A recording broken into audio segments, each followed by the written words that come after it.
Assalamualaikum Bang Andi, nama saya Deca.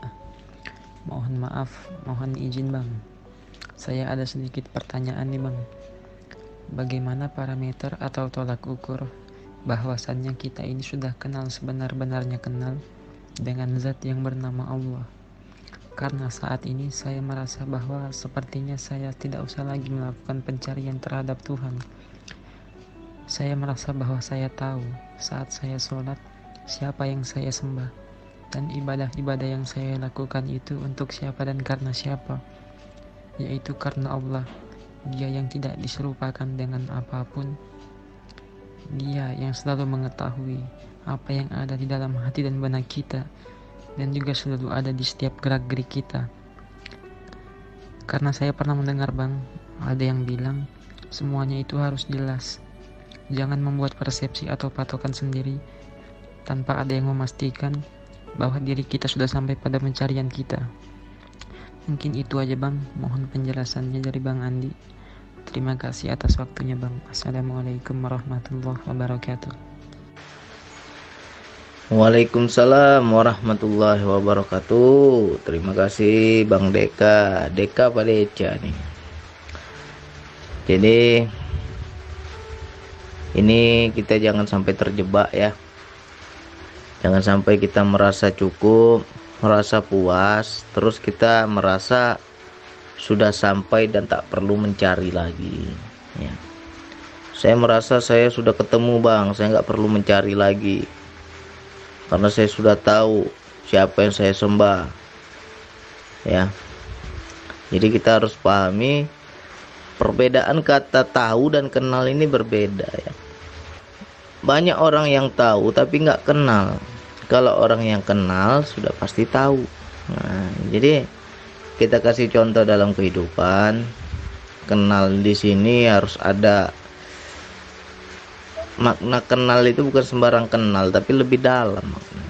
Dan saya pun masih belajar. Jadi kalau ditanya tolak ukur atau parameter orang yang kenal Allah itu seperti apa Bang? Ya saya juga belum kenal. Makanya kita belajar mengenal. Ya, saya pun ini belum kenal. Jadi antara tahu dan kenal ini bedanya di mana? Saya kasih ilustrasi seperti Pak Polisi. Banyak orang yang kenal sama Pak Polisi. Ketika kita melihat lampu merah, kita melihat Pak Polisi mengatur lalu lintas, ya. Di situ banyak orang kenal bahwa polisi itu, banyak orang tahu bahwa Pak Polisi itu mengatur lalu lintas, punya hukum tentang perjalanan kita di jalan raya. Tapi mengapa banyak orang tahu tapi nggak pakai helm? Ya, sehingga ketemu Pak Polisi kena tilang juga. Nah ini bedanya. Disitulah bedanya kalau kita itu hanya tahu tapi banyak nggak kenal ya. Orang yang kenal sama Pak Polisi otomatis dia akan mengikuti aturan, otomatis dia akan paham ya, kalau kulakukan ini akibatnya begini, kulakukan itu sanksinya begini, dia akan kenal. Jadi begitu juga kita kepada Allah. Kita bilang, kamu tahu siapa yang kamu sembah? Tahu Bang. Nah, dalam sholat kamu bisa menyaksikan Allah? Bisa Bang. Di luar sholat bagaimana? Masih juga kita melakukan keji dan mungkar. Ya berarti orang itu hanya sekedar tahu, tapi nggak kenal. Jadi makna kenal di sini pasti dia bertakwa. Itu ciri. Ya, sementara kita yang masih banyak kita berbuat dosa, masih banyak kita itu melakukan keji dan mungkar. Jadi kalau dibilang kategori kenal Allah ya jauh lah, masih jauh kita ini, masih perlu belajar. Jadi jangan dianggap aku udah tahu Bang, dalam sholat yang kusembah itu Allah. Nah dalam kehidupan bagaimana? Kalau dalam kehidupan kita itu benar menyaksikan Allah, pasti keji dan mungkar itu terhindari ya. Pasti kita bisa berihsan, menyaksikan Allah di sebalik makhluk. Kita pasti bertakwa kepada Allah, ya. Jangankan dosa zohir, dosa batin pun kita jaga, jangan sampai terjadi dosa, ya. Wilayah hati ini memang semua makhluk nggak tahu, tapi Allah Maha tahu. Nah, di situ kita jaga, jangan sampai kita kotor hati kita, jangan sampai kita iri dengki kepada sesama, jangan sampai kita prasangka jelek kepada sesama, ya. Banyak orang melakukan dosa, melakukan kesalahan yang nggak diketahui orang. Contohnya kita iri saja. Ketika kita iri kan makhluk nggak ada yang tahu. Karena apa? Mungkin belum, masih terlintas di hati, belum kita lakukan perbuatan iri itu. Masih dosa di batin saja, ya. Tapi kalau sampai dia melakukan dosa yang zohir, berarti kan di situ luar dalam sudah berdosa.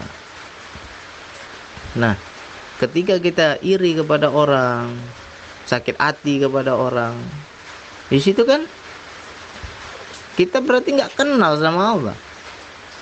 Nggak kenal kita bahwa Allah itu mengetahui isi hati. Kalau kita kenal Allah mengetahui isi hati, nggak berani hati kita diisi dosa itu, ya. Jadi tanya diri kita, apakah kita ini sudah bisa menjaga hati? Kalau sudah bisa, ya berarti sudah kenal. Tapi kalau masih juga, bang, aku cepat tersinggung, bang, aku cepat marah, bang, aku cepat prasangka buruk, bang, aku cepat sakit hati sama omongan orang, bang, ya berarti belum kenal Allah. Nggak kenal kita bahwa Allah tahu hati kita, ya. Jadi makna kenal Allah ini luas.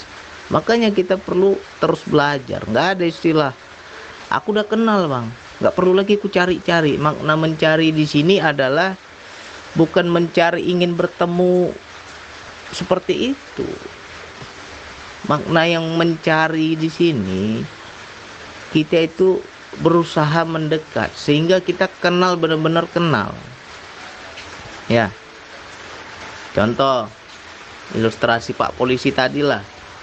Kalau kita kenal sama Pak Polisi, kita banyak bersahabat sama Pak Polisi, terus kita sering bertanya apa saja aturan-aturan lalu lintas, ya.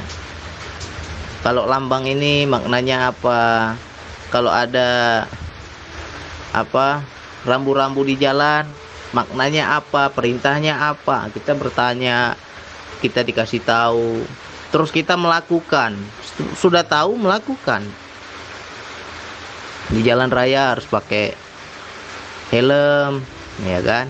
Habis itu kalau kita mau belok kiri harus pakai lampu sen ke kiri.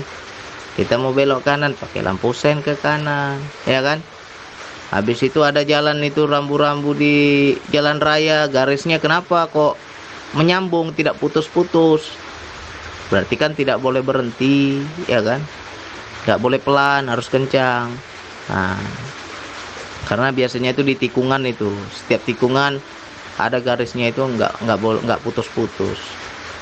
Nah, kalau kita kenal, kita lakukan. Itu orang yang mengenal, ya kan?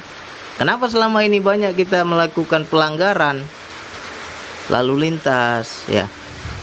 Karena apa? Kita tidak mengenal.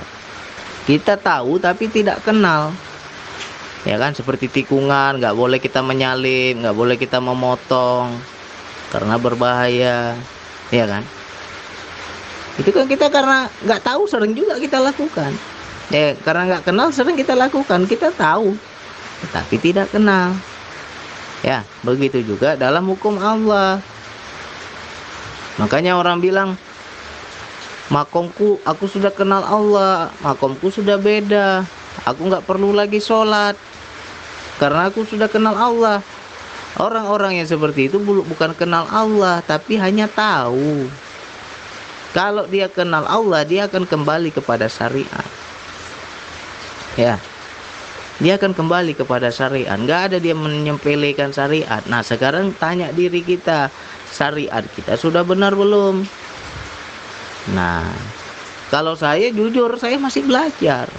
Jadi jauh lah kalau dibilang kenal kepada Allah tuh, aduh jauh kali lah. Masih juga kita sering sakit hati sama orang, masih juga kita cepat tersinggung sama orang. Itu yang kenal Allah. Orang kenal Allah itu dia tahu dan kenal. Bukan hanya tahu tapi tak kenal. Ya. Jadi jangan kita hanya berpatokan di sholat itu saja. Aku di sholat udah tahu, Bang. Udah tahu kamu siapa yang kamu sembah. Sudah tahu. Nah, kehidupan yang nomor satu. Ya. Bagaimana di kehidupan kita? Banyaklah kita masih jauh lah dari kata kenal ini. Aduh, jauh.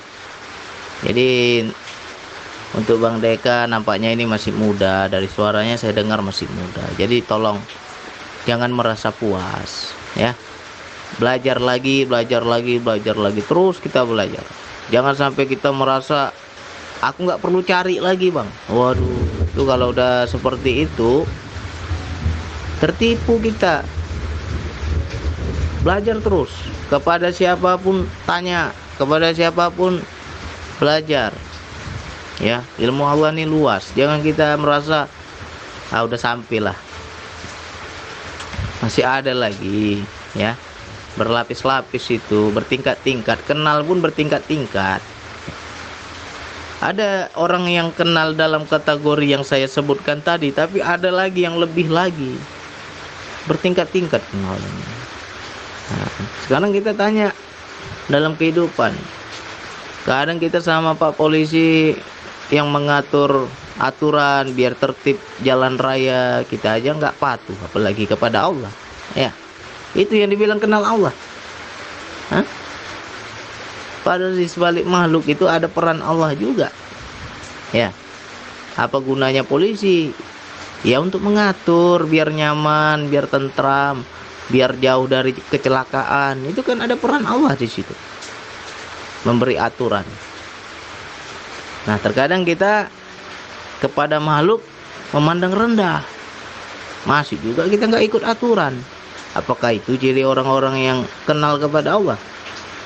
Jauh kali, ya. Jadi ciri atau parameter orang yang kenal kepada Allah, dia pasti bertakwa. Makanya di Al-Quran dikatakan sesungguhnya yang paling takut kepada Allah adalah, di antara hamba-hambaku yang paling takut kepada Allah adalah orang ulama, orang yang berilmu, ya. Orang yang berilmu dia bukan hanya tahu tapi dia kenal. Maka disebut di situ alim ulama. Ya. Karena apa? Kenapa disebut alim ulama, Bang? Ya karena dia takwa. Mana ada alim ulama nggak takwa? Ya. Karena dia dengan ilmuannya itu, dengan kepahamannya itu, dia bukan sekedar tahu, tapi dia kenal. Ini yang Allah mau, ini yang Allah larang, ini yang dianjurkan Allah, ini yang nggak boleh. Ya, aturan-aturan Allah semua dia lakukan. Itulah orang yang kenal.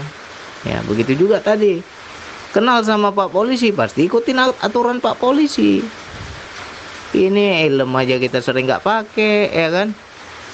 Di jalan raya ugal-ugalan, nggak ngerti rambu. Bagaimana kita bilang mau kenal sama polisi? Itu baru di dunia. Bagaimana sama Allah? Banyak kita ini hanya tahu tapi tak kenal. Nah, jadi ini mudah-mudahan terbuka pemahaman kita. Nah, sama-sama lah kita belajar. Bang Andi udah kenal? Belum, masih jauh. Jatuh bangun kita ini, ya. Masih juga sering sakit hati, sering tersinggung, sering berprasangka, ya. Kalau kita kenal Allah itu, kita itu apa?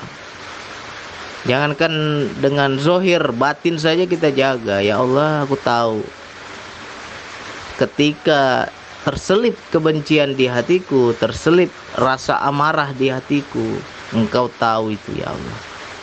Nah, itu berdosa sekali, ya kan? dan kita takut itu. Jadi parameter orang yang kenal kepada Allah adalah orang yang takut sama Allah. Ketika dia takut sama Allah, otomatis bertakwa. Nah, kalau kita jauh dari takwa, ya jangan ngaku kenal lah, ya. Harus kita belajar terus. Mudah-mudahan ini bisa dipahami. Sekian dari saya. Wassalamualaikum warahmatullahi wabarakatuh.